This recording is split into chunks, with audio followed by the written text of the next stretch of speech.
علی کا یہ بیٹا بھی معصوم ہے. اس کے لیے میں 2-3 یہیں پہ دلیلیں دے دیتا ہوں. حضرت عباس کی عصمت پہ. حضرت عباس کی عصمت کی سب سے بڑی دلیل ہے معصوم کو غسل ہمیشہ معصوم دیتا ہے. جناب حسن علیہ السلام کے غسل میں جناب عباس شریک ہے. یہ اللہ کا بنایا ہوا قانون ہے کہ معصوم کو غیر معصوم غسل ہی نہیں دے سکتا. اس لیے کہ معصوم کے جسم میں کچھ ایسے راز ہوتے ہیں جسے سوائے معصوم کے کوئی نہیں دیکھتا. جناب عباس معصوم تھے تو جناب سجاد کے ہونے کے باوجود امام حسن علیہ السلام کے غسل میں شریک تھے. دوسری دلیل سرکار حضرت عباس کے معصوم ہونے کی. دوسری دلیل یہ ہے معصوم کا لباس سوائے معصوم کے کسی کو پورا ہی نہیں آتا.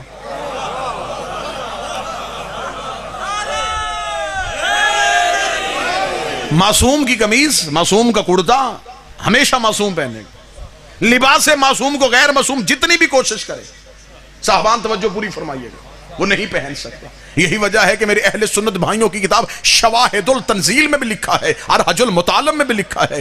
کتابیں چاہو میں منبر پہ اہل سنت بھائیوں کی ڈھیر کرنے کے لیے تیار ہوں. جب رسول دنیا سے چلے گئے رسول کے جانے کے بعد رسول کے چچا حضرت عباس ابن عبد المطلب رسول کے وصال کے بعد رسول کے دنیا چھوڑنے کے بعد یہ حضرت علی کے گھر ہے. توجہ پوری صاحبہ. رسول کے چچا نے آگے حضرت علی سے کہا ہے علی تیرے گھر میں نبی کے کچھ تبرکات پڑے ہیں جو چیزیں رسول استعمال کرتے تھے وہ آپ کے گھر ہیں. مولا امیر المومنین نے فرمایا ہاں چچا وہ میرے گھر ہے. جناب عباس ابن مطلب نے کہا کہ کیونکہ میں گھر کا بڑا ہوں خاندان کا بزرگ میں ہوں اس خاندان میں مجھ سے بڑا بزرگ کوئی نہیں لہٰذا میں چاہتا ہوں یہ چیزیں مجھے دے دی جائیں. اب آپ توجہ فرمائیں گے تو میں یہ جملہ آپ کے سامنے یہ جتنے بھی تبرکات آپ کے گھر پڑے ہیں یہ تبرکات مجھے دے دیں. مولا علی مسکرائے اور مسکرا کے فرمایا چچا عباس بیٹھیے. جناب عباس ابن عبد المطلب بیٹھے.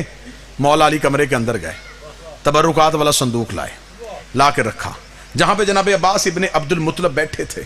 مولا علی نے ان کے امامہ اتارا رسول کا امامہ ان کے سر پہ رکھا رسول کی عبا ان کے کاندھے پہ ڈالی رسول کی چادر ان کے دوش پہ دی رسول کی نالین ان کے سامنے رکھی رسول کا عصا ان کے ہاتھ میں دیا.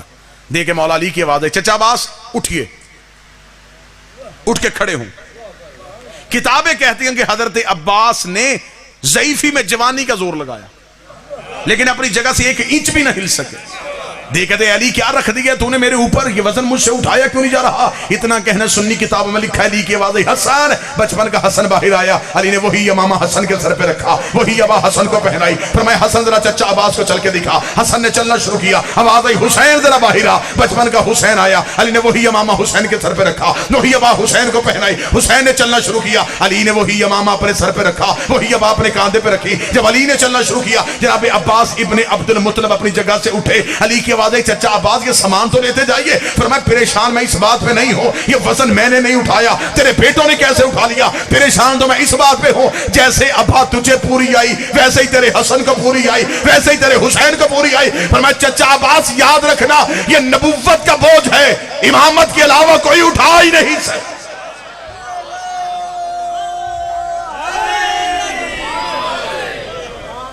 یہ وزن رسالت ہے.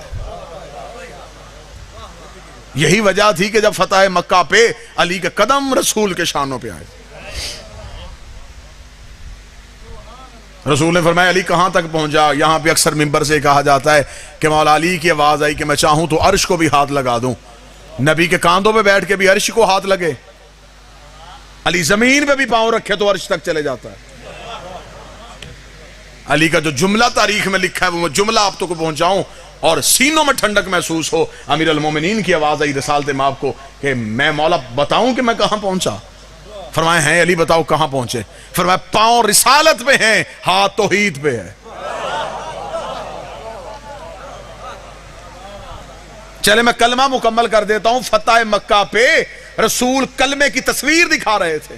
اوپر لا الہ الا اللہ تھا نیچے محمد رسول اللہ تھا درمیان میں علی ولی اللہ تھا. اللہ اور محمد کے درمیانی وسیلے کو علی کہتے. جناب عباس کے سید ہونے کی اور معصوم ہونے کی دلیل اگلی توجہ آپ میری طرف رکھیں گے سامنے. اگلی دلیل جناب عباس کی یہ ہے کہ علی نے صفین میں اپنا کرتا عباس کو پہنایا. جنگ صفین میں جب جناب عباس میدان میں جا رہے ہیں تو یہاں پہ میں دو چار جو اہم باتیں میں نے کرنی ہیں, جو باتیں نہیں سنی جا سکتی وہ میں آپ کے سامنے پڑھوں. جناب اکثر بندے یہ کہتے ہیں کہ مولا علی نے اپنی زرہ, جو لوہے کی آگے ایک چادر ہوتی ہے, عرب لوگ پہنتے تھے تاکہ تلوار کا حملہ نہ ہو, کہ علی نے وہ زرہ عباس کو پہنائی. غلط ہے. زندگی میں کبھی علی اور علی کے بیٹوں نے میدان میں زرہ استعمال کی نہیں.